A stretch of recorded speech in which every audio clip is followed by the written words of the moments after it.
ാക്കി തന്നു. കാരണം രാവിലെ എണീറ്റുള്ള പ്രാർത്ഥനയും കൂടെ കോൺഫിഡൻ്റ് ആവും. ദൈവം നമ്മുടെ കൂടെ ഉണ്ടെന്നുള്ളൊരു തോന്നൽ. പ്രത്യേകിച്ച് കാലത്ത് എഴുന്നേറ്റുള്ള പ്രാർത്ഥന എപ്പോഴും പെട്ടെന്ന് തന്നെ ദൈവം അതിലൊരു റിസൾട്ട് തരാറുണ്ട്. റിസൾട്ട് എന്ന് പറഞ്ഞാൽ പെട്ടെന്ന് നമുക്കൊരു പോസിറ്റീവായിട്ട് നമ്മളെ കൊണ്ട് ചിന്തിപ്പിക്കാൻ തുടങ്ങും. രാവിലെ എനിക്ക് ദൈവത്തെ വിളിച്ച് കഴിയുമ്പോൾ തന്നെ നമ്മുടെ അന്നത്തെ ദിവസം നന്നാവും, പിന്നീട് അങ്ങോട്ടുള്ള എല്ലാ കാര്യങ്ങളും നന്നാവും. അത് ഉറപ്പുള്ള കാര്യമാണ്. എനിക്ക് ഈ ഒരു ഉടമ്പടി എടുത്ത വഴി ഞാൻ മനസ്സിലാക്കിയതാണ് എൻ്റെ ലൈഫിലൂടെ.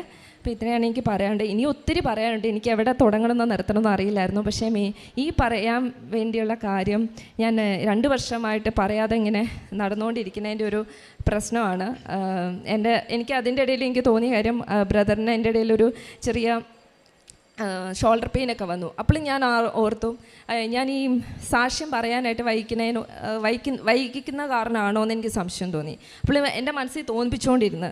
ഇപ്പോൾ എന്തായാലും എനിക്കിവിടെ വന്ന് പറയാൻ സാധിച്ചു. ദൈവത്തിന് സ്തോത്രം. ഇത്രയും നന്ദി.